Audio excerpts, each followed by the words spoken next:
You're on a set with your girl Denise, where we journey through my mental health with 6 kids. So buckle up and enjoy the ride.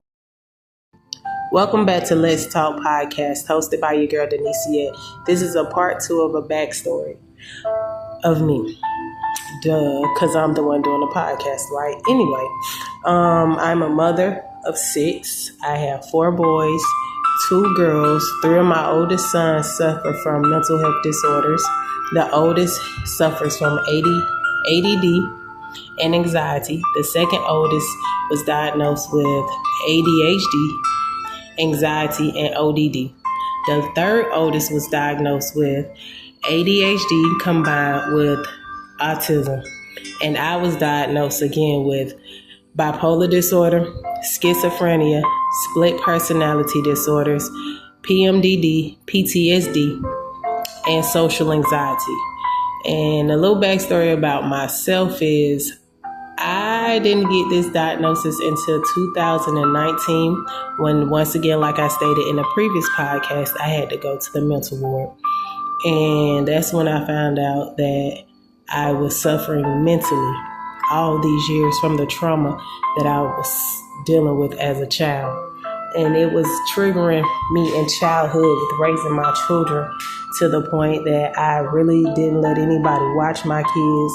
I didn't feel safe if I didn't know where my kids were. It wasn't too many places that my kids would go. It wasn't too many places I would take my kids to. We really didn't go to any birthday parties, any celebrations, any outings with other people with their kids because I knew my children were rambunctious and zealous and just overly happy, and which causes them to play entirely too much. And then by me not dealing with my mental health and me being so easily triggered by everything they did because I was so busy worrying about how people would look at my kids and how people judge my kids.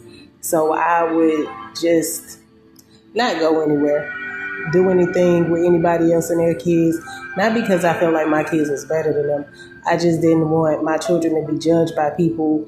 And I kept having people ask me questions like, what's going on? Why are they acting like this? Why they can't sit still? Why they do this? Why they do that? Why they can't have this? Why they can't have that? And having the kids I have, I just got tired of explaining and telling people my children's disorder and explaining stuff to people about my children. And so while they were younger, we did a lot of stuff at home because I just didn't feel comfortable having my kids around other people. I didn't feel comfortable with my kids being in an environment where they were going to be judged instead of just accepted. So it took me a long time for me to share my children with other people to say, because I was like, nah, I didn't trust people.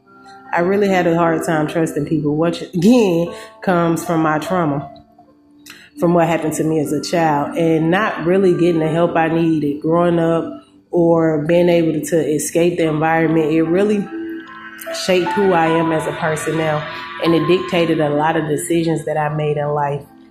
And by that happening to me, I really didn't live life to the fullest growing up. I was always afraid that I would say something or expose the situation at home. So I really sheltered myself. I didn't have many friends.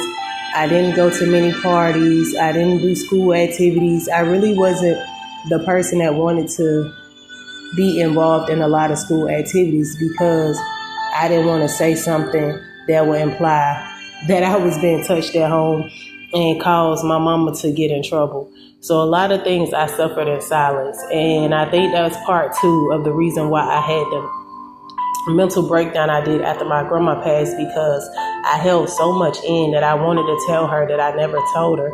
And when she finally passed, all of it just was like, I guess the better phrase of the word would be like the floodgates of hell just opened up and all those emotions just came flooding out after she passed. And I really wasn't sleeping well. And the grief was killing me. Like, they don't talk about grief like you think they would explain grief. They don't tell you that you just don't go through grief when you lose somebody. You grieve the life that you thought you was going to have. You grieve the things that you missed. You grieve the life that you wish you could have lived.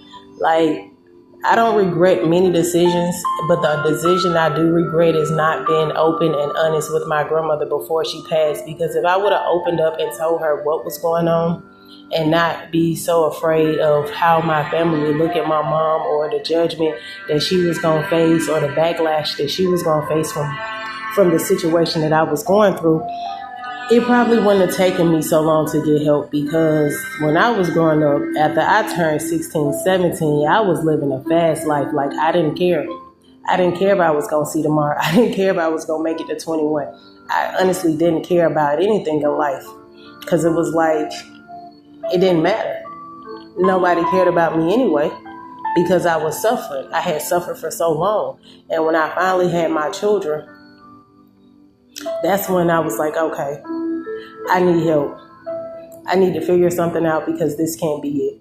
This cannot be a healthy way to live, to be in fear, to just be angry, to be miserable, to be mad, to just be unhappy. And to have kids, you can't be unhappy. You have to be uplifting, upbeat, and encouraging, and a symbol of strength for your children, to be able to keep them motivated, encouraged to keep going on, and not to have a unsettling spirit about life and just go through life like nonchalantly. And I didn't want that for my kids. And it's sad that I had to go to the mental ward in order to get that help, but I'm glad I did. What else about me you guys might need to know about myself and my family? Oh, we dysfunctional, baby. We are real dysfunctional. Like, my children tell me all the time, Mama, you raised me like this, to be nonchalant, not to care about other people's opinion of me. And I'm like, I did raise y'all like that. I really did do that to y'all. And so now I should have prepared the world for my kids, because, honey, the world are not prepared for my kids in the way I raised them. But I'm grateful that they are who they are, and they know who they are, and they not backing down from nobody. They're not changing who they are to fit in with nobody, and I appreciate that about my kids. So now, since we've been to therapy, we did the healing, and we're still going through the journey of healing, I look back now and I appreciate everything I've gone through in life. It's taken the time for me to really sit and appreciate my life, and not look at it in a negative light, like, Lord, why did this happen to me? Why you allow this to happen to me? Because I see now I'm resilient. I can overcome anything. And as long as you have the drive, the determination, the will, and the want to become a better person, to allow yourself to grow through that journey of healing, to break everything down that you thought you knew, everything that they taught you growing up, and just start over. To start over is the hardest part. And when I mean start over, I mean breaking yourself down to the smallest fragment that you can break yourself down, and have to literally rebuild yourself, your frame of thinking, how you perceive the world. Stop taking stuff so personally, and understanding that everybody does not think the same.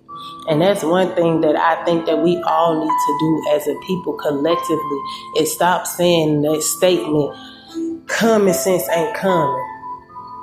Because common sense is common. Everybody common sense is not the same. Everybody thought process is not the same. Everybody logic is not the same. So if we stop putting each other in a bubble, we can actually take the time to help each other heal, and be empathetic, and have empathy for each other, and have more love. And a lot more people will be able to find peace in life.